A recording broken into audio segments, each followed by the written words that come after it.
Hello everyone, good morning and welcome back to my channel. আশা করি তোমরা সবাই ভালো আছো, আমিও বেশ ভালো আছি।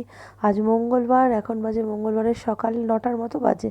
তো উঠেছি জাস্ট কিছুক্ষণ আগে, উঠে ফ্রেশ হয়ে একটু চা খাচ্ছি। আর লাস্ট অনেক দিন ধরে আমি কোনো ভিডিও শ্যুট করিনি। আসলে কি বলবো, সময়টা খুব খারাপ যাচ্ছিলো। কিছুদিন ধরে সময়টা খুবই খারাপ গেল। এরকম টাইম গেল যে মেহুকে হসপিটাল অবধি ভর্তি করতে হয়েছে। এতটাই বাজে টাইম গেছে। তো যাই হোক, এখন সব কিছু নর্মাল আছে, তাই ভাবলাম আজকে থেকে ভিডিওটা আবার স্টার্ট করি। তো চলো দেখতে থাকো, এখন থেকে ভিডিওটা স্টার্ট করছি, আশা করি তোমাদের ভালো লাগবে। তো তোমাদের বললাম যে সময়টা টাইমটা খুব খারাপ যাচ্ছে, কিন্তু কি হয়েছে সেটা তোমাদের বলিনি। তাহলে এখন বলি আমি কি হয়েছে। আসলে লাস্ট কয়েকটা দিন ধরে মেয়ের শরীর ভালো ছিল না, তোমাদের আমি ভিডিওতে বলেইছিলাম। আমি লাস্ট অনেক দিন আগে কতদিন হয়ে গেলো ভিডিও শ্যুট করছি না, আজকে আমি অনেক দিন বাদে ভিডিও করছি। তো তারপরে যেটা হয়েছে যে গত মঙ্গলবার, আজ আবার মঙ্গলবার, গত মঙ্গলবার মেহুর সারাদিন জ্বর ছিল। হঠাৎ করে দুপুরের দিক থেকে 12টা নাগাদ থেকে ওর জ্বর চলে এসেছে। তো জ্বর আছে বাড়িতে ওষুধ দিয়েছি ওর যে ওষুধ ও খায় জ্বরের, ডাক্তারের প্রেসক্রাইব করা অবশ্যই ওষুধ দিয়েছি। তো খেয়ে দিয়ে মনে হলো জ্বরটা নামছে না, মেপে দেখছি যে না, জ্বর নামেনি। তারপর বিকেলের দিকে যখন 3:30টার মতো বাজে, তখনও মেপে দেখছি জ্বর 103 জ্বর হয়ে গেছে। এবার তখন তো সাথে সাথে যে ডাক্তারের কাছে যেতেই হবে, 103 জ্বর, বুঝতেই পারছো এতটুকু বাচ্চা। সাথে সাথে তো ইসলামপুরে বিকেলবেলা একজন ডাক্তার অ্যাভেলেবেল থাকে। ডক্টর আর পিছনটা একটু প্লিজ ইগনোর করো, বাড়িঘরের অবস্থা খুব খারাপ হয়ে আছে, কিচ্ছু করতে পারছি না, ওকে নিয়েই সারাক্ষণ ব্যস্ত। তো যাই হোক, কথাটা বলি। তো ইসলামপুরের বিকেলবেলা যে ডাক্তার অ্যাভেলেবেল থাকে, চাইল্ড স্পেশালিস্ট ডক্টর পারভেজ, তো ওনার কাছেই নিয়ে গেলাম। তখন 3:30 4টের মতো বাজে, ওনার কাছে নিয়ে গেলাম। সাথে সাথে যে দোকানে বসে ওই দোকানে ফোন করলাম, ফোন করে নাম লিখিয়ে সাথে সাথে নিয়ে গেলাম। 4টের দিকে গেলাম, ডাক্তার দেখলো দেখে রেখে ওষুধপত্র দিয়ে দিল। বললো সর্দি তো আছেই, বুকে একটু কফ আছে, ওষুধ দিল, দিয়ে বললো ঠিক হয়ে যাবে ওষুধেই। তো যথারীতি বাড়ি চলে আসলাম। বাড়ি এসে ওকে তো টাইম মতো সব ওষুধপত্র দিচ্ছি, কিন্তু না, জ্বর নামছে না, ঘুরে ঘুরে জ্বরটা আসছে। আবার সন্ধ্যের পর থেকে 7টা 8টার দিক থেকে আবার জ্বর আসছে। এবার ওর আমি ওকে যে ডাক্তার দেখাই শিলিগুড়িতে, নীতিশ কুমার, উনি বলেছিলেন এর আগেই যে জ্বর হলে একটু উষ্ণ গরম জল দিয়ে বাচ্চাকে স্পঞ্জ করাতে বডিটা। তো সেটাই করিয়েছি, 1-2বার করিয়েছি। তো জ্বরটা সে একটু নামছে, সেরকমভাবে নামছে না, 102, 102, 2.5 এরকমের মধ্যে জ্বর ফ্লাকচুয়েট করছে বারবার টেম্পারেচারটা। তারপরে লাস্টে আমি রাত্রি 10টার সময় ওর ডাক্তারকে আবার ফোন করলাম শিলিগুড়িতে, ওই ডাক্তারবাবুকে, নীতিশ কুমারকে আবার ফোন করলাম। ডাক্তারবাবু বললেন যে বারবার স্পঞ্জ করাতে থাকুন আর টাইম মতো প্যারাসিটামল দিন, এছাড়া তো আর কিছু করার নেই জ্বরে। তারপর যাই হোক, রাত্রিটা ওইভাবেই কাটলো। সারা রাত্রি গেল, মেয়ের বারবার জ্বর উঠছে, বারবার গা মোছাই, এই করে যাচ্ছি সারা রাত্রি, কারোর ঘুম নেই, কিছু নেই। পরের দিনও সকাল থেকে মোটামুটি ছিল, সকাল থেকে আর জ্বরটা সেভাবে আসেনি বুধবার। তারপরে হচ্ছে বুধবার বিকেলে আমরা ওকে নীতিশ কুমারের কাছে নিয়ে গেলাম। বুধবার সকালে নীতিশ কুমার বসেনি, চেম্বার করেনি, তাই জন্য বিকেলে যেতে হয়েছে, 3টের সময় চেম্বার করেছে। তো 3টের সময় শিলিগুড়িতে নিয়ে ডাক্তার দেখিয়ে সন্ধ্যেবেলা আমরা বাড়ি ফিরে এসেছি। তো ওখানে কেউ ডাক্তারবাবু দেখলেন, যথারীতি যাই বললেন যে এখানে ডাক্তার যা বলেছে যে বুকে কফ আছে, নর্মাল যেমন ঠান্ডা লাগে ওর হয় সেরকম হয়েছে। তো ঠিক আছে, ওষুধ দিয়ে দিয়েছে যেরকম দেয় উনি, নীতিশ কুমার যা ওষুধ দেয় আমি তো ওগুলোই ওকে খাওয়াই এমনিতেও। নীতিশ কুমার যে ওষুধ প্রেসক্রাইব করে আমি সেই ওষুধই ওকে ঠান্ডা লাগলে খাওয়াই। তো আবার সেই ওষুধগুলোই দিল। যাই হোক, বাড়ি চলে আসলাম সন্ধ্যেবেলা 7টার মধ্যে। আমরা বাড়ি চলে এসেছি 7টার আগেই, অনেক আগে বাড়ি চলে এসেছি।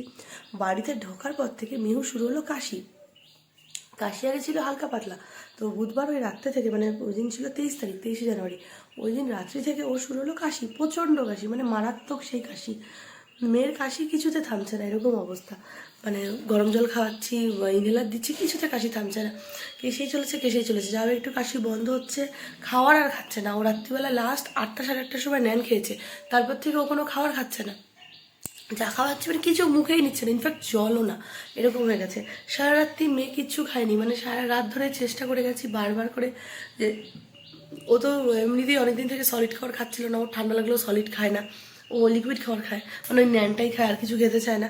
তো ন্যান দিচ্ছি বারবার করে, যাই দিচ্ছি কিচ্ছু না, ইনফ্যাক্ট জলও না, এরকম অবস্থা। তো বৃহস্পতিবার সকালে 24 তারিখ সকালে, 24 না সরি, বৃহস্পতিবার ছিল 25 তারিখ, ভুল বললাম, 23 তারিখ তো মঙ্গলবার ছিল। বৃহস্পতিবার সকালে 25 তারিখ সকালবেলা, ভোরবেলার দিকে, ভোর বলতে না, আমি 8টা 8:30টার সময় বাবাকে ফোন করলাম ওই বাড়িতে, যে এরকম ও কিছু খাচ্ছে না, এরকম হলে তো ওকে হসপিটালাইজ করতে হবে, খাওয়া ছেড়ে দিলে। তারপরে আমি শিলিগুড়িতে ডাক্তারবাবুকে ফোন করলাম, সকাল 9টা থেকে ডাক্তারবাবু চেম্বার করে, আমি 9টার সময় ডাক্তারকে ফোন করলাম। ফোন করা মাত্র ডাক্তারবাবু বললেন যে যদি খাওয়ার বন্ধ করে দেয় বেবি, তাহলে অ্যাডমিট করা ছাড়া কোনো অপশন নেই।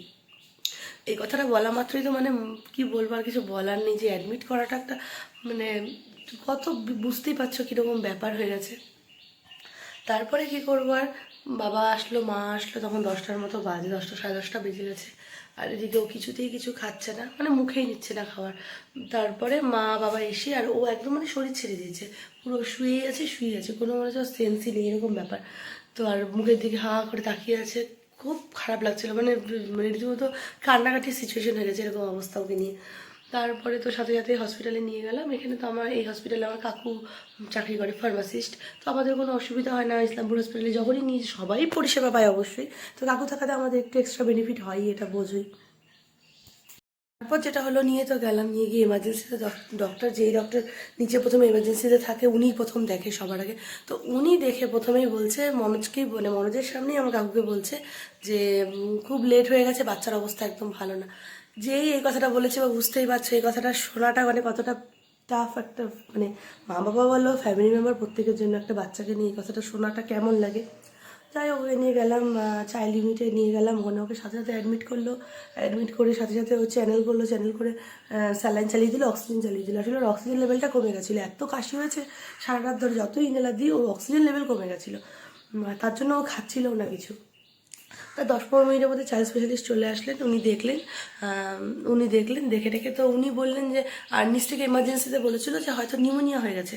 তো উনি দেখলেন, দেখে আমার কাকু জিজ্ঞেস করলো, কাকুকে বললো যে মনে হয় নিউমোনিয়া হয়নি। আমরাও ছিলাম, আমিও বারবার জিজ্ঞেস করছিলাম। বললো যে না, মনে হচ্ছে নিউমোনিয়া না, তবে বুকে তো খুব কফ আছে। আর ব্লাড টেস্ট দিয়ে দিল, এক্সরে করতে দিয়ে দিল, বললো রিপোর্ট না আসলে তো কিছু বলবে না।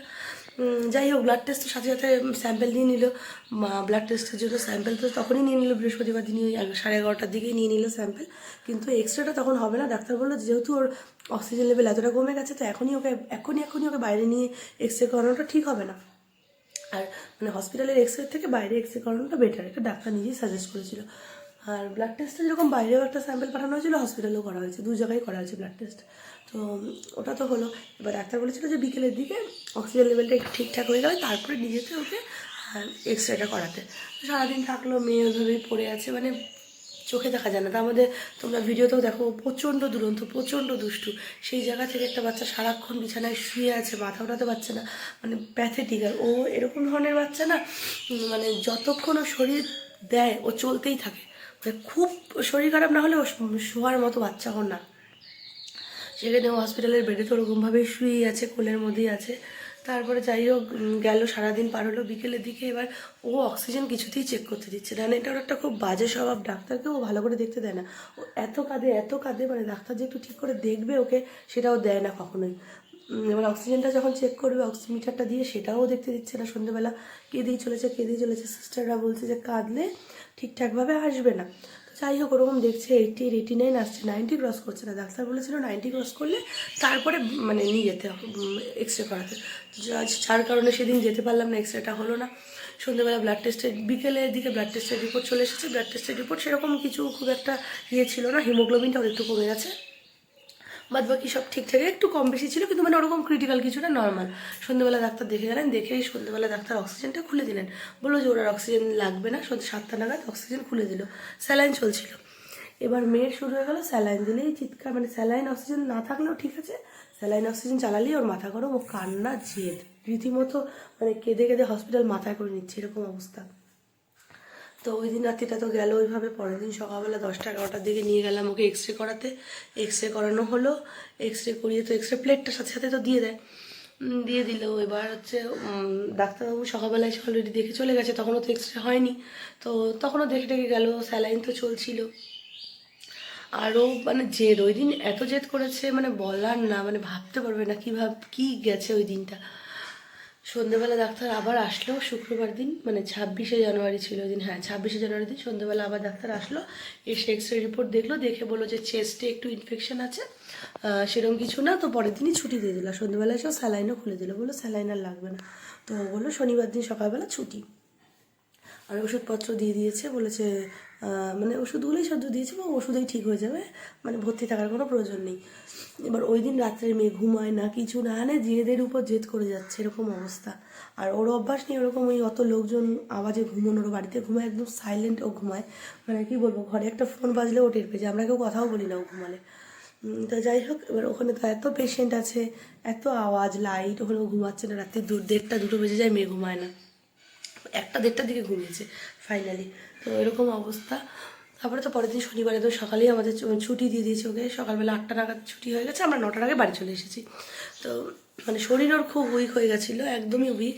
এখন আবারও দুষ্টুমি করছে আগের ফেজে, মোটামুটি আগের মতো দুষ্টুমি করছে। খাওয়া দাওয়াটা আগের মতো এখনও হয়নি, মানে ওই একটু একটু কোয়ান্টিটিতে খাচ্ছে, কয়েক চামচ খায় আর খেতে চায় না। তো যাই হোক, বারবারের জন্য নিয়ে বসতে হচ্ছে। মানে বাই গড গ্রেস যে দুদিনের মধ্যে বাড়ি আসতে পেরেছে এটাই অনেক, কারণ ওখানে গিয়ে শুনছি ম্যাক্সিমাম বাচ্চা, মানে বিশ্বাস করবে না, এত বাজে ঠান্ডা পড়েছে আমাদের দিকে না, প্রতিটা বাচ্চা ভর্তি হচ্ছে। ওখানে আমি ওই 2 দিনে 9-এ করে মানে 20-25টার উপরে বাচ্চা অ্যাডমিট হয়েছে। 20-25টা ভুল বললাম, কম বললাম, আরও বেশি হবে অ্যাডমিট হচ্ছে। সব হচ্ছে এই যে ঠান্ডা, নিউমোনিয়া, আর হচ্ছে ইয়ে হয়ে গেছে, কি বলে, সব কোল্ড এরিয়া, এই পেশেন্ট। আর বাচ্চা আমি অন্য রকমের কোনো রোগের বাচ্চা সেরকম নেই, মানে হাতে গোনা হয়তো 2-1 অন্য কিছু, মানে সব এই বাচ্চা ভর্তি হচ্ছে। আর কাউকে কাউকে শুনছি কেউ কেউ 7 দিন 8 দিন হয়ে যাচ্ছে ভর্তি আছে। ওই শুনে তো আমি ভেবেছিলাম যে মনে হয় 4-5 দিনের ব্যাপার তো হবেই। তো যাই হোক, মানে বাই গড গ্রেস 2 দিনের মধ্যে ছুটি পেয়ে গেছে। হ্যাঁ, শরীরটা বাড়ি আসার পরে খুবই খারাপ ছিল, খুবই উইক ছিল, খুবই উইক, মানে ধারণার বাইরে। যেই মেয়ে নাকি কখনো বিছানা কোলে থাকে না, সে এসে সারাদিন ঘুমাচ্ছে, কোলেই আছে, এরকম অবস্থা। তো এখন এই 2-3 দিনে অনেকটাই শরীরটা একটু ঠিক হয়েছে। আজকে মঙ্গলবার, আমরা শনিবার বাড়িতে এসেছি, আজকে মঙ্গলবার, 2-3 দিন হলো। আজকে অনেকটা শরীরটা ঠিক আছে এখন আগের থেকে। তো আবার শিলিগুড়ি নিয়ে যাব, একটু শরীরটা ঠিক হোক, এই ওষুধের কোর্সগুলো কমপ্লিট হোক। আমি তোকে যেহেতু শিলিগুড়িতে দেখাই, ওই ডাক্তারবাবুকে দেখিয়ে আনবো অবশ্যই আবার। তো আবার শিলিগুড়ি নিয়ে যাবো, এর মধ্যেই দেখি কয়েকটা দিন যাক, ওর শরীরটা একটু ঠিকঠাক হয়নি, একদিন নিয়ে চেক আপ করে নিয়ে আসবো। এই ব্যাপার, মানে কি গেল কয়েকটা দিন বলে বোঝানোর না। আর মানে যাদের বাচ্চা আছে আমি বলবো সবাইকে এটাই বলবো যে মানে খুব সাবধানে রাখো। আর ওকে রাখার চেষ্টা করছি, দেখো এখন এই যে বাড়ি আসার পরে ওকে আমরা নিচে থাকতে দিতে চাচ্ছি না, কিন্তু ও থাকবে না বিছানায়, ও কখনোই বিছানায় থাকে না, ও ঘুম ছাড়া ও বিছানায় থাকে না। এবার কি করব, না থাকলে তো কিছু করার নেই, না ও কোলে থাকবে না ও বিছানায় থাকবে, ও নিচে ঘুরবে, হাঁটবে, খেলবে। আর শরীরটা খারাপ হওয়াতে কী হয়েছে, যেহেতু ও খাবারটা খায় না পেট ভরে না, ওর হয়ে গেছে এক্সট্রিম জেদ, মানে কিছু বললেই জেদ করছে, রাগ করছে, এরকম ব্যাপার হয়ে গেছে। তো কী আর করা যাবে, এখন কিছু করার নেই, মানে এইভাবেই ওকে মানিয়ে রাখতে হচ্ছে, মানে প্রচণ্ড জেদ করছে। তো যাদের বাচ্চা আছে মানে খুব চেষ্টা করে যে খুব যাতে ঠান্ডা না লাগে, আর যাই হয়ে যাক বাচ্চার। আর আমার বাচ্চার এমনিতে একটু ঠান্ডার দোষ আছে, মানে আমার নিজেরই আছে, ডাক্তার বলেওছে, এর আগে শিলিগুড়ি ডাক্তার বলেওছে যে যেহেতু আমারও আছে এই প্রবলেমটা না, ওই জন্য ওর মধ্যে ওই ব্যাপারটা আছে। আমার একটু অ্যালার্জির প্রবলেম আছে, আমার একটুতেই ঠান্ডা লেগে যায়, ওরও সেই জিনিসটা হয়ে গেছে। তো যাই হোক, চলো, অনেকক্ষণ বললাম, আসলে তোমাদেরকে মানে জানানোর ছিল যে কি হয়েছে ব্যাপারটা গোটাটা। তো চলো, এই ব্যাপার ছিল এই কয়দিন, এই কারণে আমি ভিডিও করিনি, লাস্ট 1 সপ্তাহ ধরে কোনো ভিডিও করিনি। একটা ভিডিও বানানো ছিল আগে, সেটাই আমি আজকে পোস্ট করছি, মানে ওটা আমি এডিট করে পোস্ট করার, মানে এডিট করা ছিল, কিন্তু মানে এরকম ব্যাপার ছিল যে আমি পোস্ট করবো, ওটার মানে মেন্টাল ইয়ে ছিল না। আজকে সেটা আমি পোস্ট করেছি, আশা করি মনে হয় নিশ্চয়ই দেখেছো তোমরা। আর আজকে যে ভিডিওটা এখন শ্যুট করছি এটা কালকে যাবে, আজকে মঙ্গলবার, কিন্তু ভিডিওটা কালকে বুধবার যাবে। তো চলো দেখতে থাকো, আশা করি ভালো লাগবে। শুরু দুষ্টামি শুরু, ঠাম্মাকে দাও, ঠাম্মাকে দাও, ঠাম্মাকে দাও।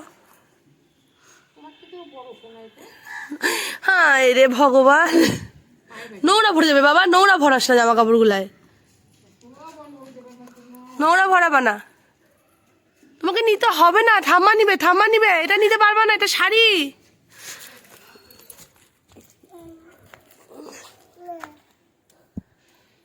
ঠাম্মাকে দাও, দাও আমাকে দাও, আমাকে দাও, আমাকে দাও, দাও দাও দাও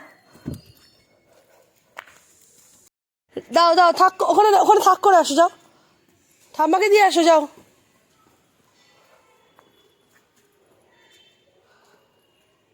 আবার পিছনে হাত দিয়ে হাঁটে, বেশি দুষ্টু দুষ্টু হয়ে গেছে না তুমি,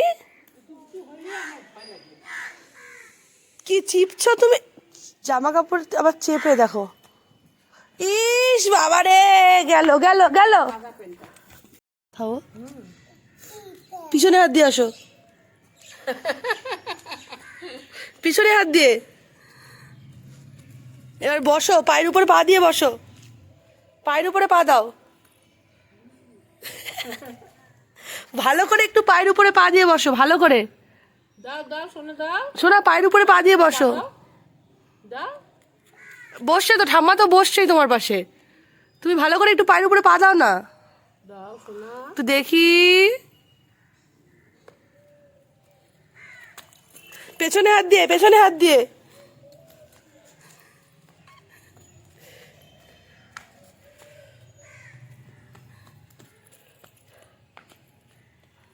বেলা 12টা, রান্না বসিয়ে দিয়েছি। এদিকে হচ্ছে বাঁধাকপির ঘন্ট, এদিকে হচ্ছে পালং শাকের চচ্চড়ি, সব সবজি দিয়ে হবে। আর হবে হাঁসের ডিম, ডিম সেদ্ধ করা হয়ে গেছে। আর পালং শাকের চচ্চড়িতে দেবো বড়ি, বড়ি ভেজে রেখেছি। এদিকে এই যে পালং শাক কাটা আছে, এখানে ধুতে হবে, ধোয়া হয়নি। আর এটা বাঁধাকপির আলু।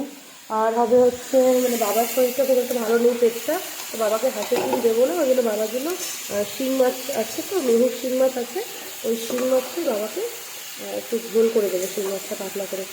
আর মেহুকে একটা শিং মাছ দেবো না, মেহুকে মাছ চিকেনও এনেছিল, চিকেন আজকে করবো না, বাবাও যেহেতু খাবে না, তো মেহুকে খালি একটা লেগ পিস করে দেবো চিকেনের। মেহুকে এটা করে দেবো। আর আমাদের তো এই সমস্ত হচ্ছি, আমাদের হাঁসের ডিম সবাই এখন ভালোই খায়। তোমাদের আগে একদিন বলেছিলাম ভিডিওতে যে আগে কেউ খেতে না, এখন তো দেখছি সবাই খুব ভালো খায়। আর পালং শাকের চচ্চড়িটা একটু মিষ্টি মিষ্টি করে করবো, গামাখা গামাখা করে, ঝোল ঝোল করবো না, আজকে চচ্চড়ি করবো। এখনকার পালং আর ঝোল খেতে ভালো লাগে না, মানে পুরনো হয়ে গেছে না, প্রথম দিকে যখন একদম নতুন নতুন থাকে শীতের শুরুতে, তখন হালকা ঝোল ঝোল খেলে ভালো লাগে। আর বাঁধাকপিতে আলুগুলো ভেজে রেখেছি, পরে অ্যাড করবো, নাহলে গলে যাবে। বাঁধাকপিটা ভালো করে কষি, বাঁধাকপি হতে তো আমার প্রচুর টাইম লাগে, আমি অনেকক্ষণ ধরে বাঁধাকপি কষাই, নাহলে ভালো লাগে না। চলো করতে থাক। বাবা যেহেতু হাঁসের ডিম খাবে না, তাই বাবার এই যে মাছের ঝোল ধনে পাতা দিয়ে সিম্পল পাতলা করে, আর যেটা মুরগির চিকেন আর একটু কষাবে, কষি, তারপরে একটু জল দিয়ে প্রেশারে 3-4টে সিটি দিয়ে দেবো, ব্যাস হয়ে যাবে। বানিয়েছিলাম একটু পায়েস, আমি বানিয়েছিলাম কালকে, তো আমি খেতে পারছি, ভাবলাম একটু পায়েস খাই। পায়েসটা হালকা কালারটা, মানে কি বলো তো, গুড়ের কালারটা খুব হালকা, একটু চিনিও মিশিয়েছি, ওই জন্য একটু হালকা হয়েছে দেখতে। তো একটু পায়েস খাই তারপরে। আর এদিকে এই যে ডিম তো হচ্ছে, ডিম বসিয়ে দিয়েছি, ডিমের আলু পেঁয়াজ একসাথে দিয়ে দিয়েছি, ভাজা হচ্ছে। বাদ বাকি রান্না তো হয়ে গেছে কিছু কিছু, কিছু কিছু বলতে কি, বাবার মাথা ঝোলটা হয়ে গেছে, বাঁধাকপিও হয়ে গেছে, পালং শাক চচ্চড়িও হয়ে গেছে, মেহুর মাংসও হয়ে গেছে। এখন খালি ডিমটা হলে আর এদিকে ভাতও বসিয়ে দিয়েছি, তাহলে রান্না হয়ে যাবে। আজকের ভিডিওটা তাহলে এই অবধি থাকছে, আজকে সব রান্না দেখিয়ে ভিডিওটা শেষ করছি।